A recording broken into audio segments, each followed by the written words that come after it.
wanted to talk to you about some things not to do when training your bird. When you decide to train your bird, don't switch locations that you train your bird. Every time you train them. I mean, stick to one place, have a set area in which you train your bird and they're familiar with. If you're switching it around, every time you switch their training area, it's going to confuse them. They're going to be more distracted by their environment than they are interested in learning any new behaviors. Birds need to be very comfortable in their environment to perform, especially shyer birds like grays. I've had a very difficult time showing any behaviors that these birds know today because there's lights and camera and unfamiliar people in the household, and it's a very, very good way to get no response out of your bird at all.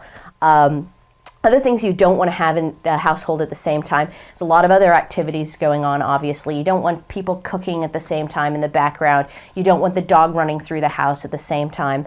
You want to make sure that at the very beginning and the end of every training session that you start and end on a positive note. No matter what happens, the bird doesn't understand what's going on. Always make sure, don't end that session with the bird doesn't get it, you're frustrated, you're angry, and you just put the bird away. That is the very worst way that you can end that.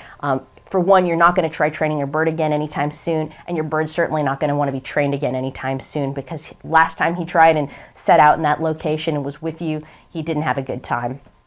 You want to make sure that, just your household environment is conducive to learning. It's the same thing as having a child.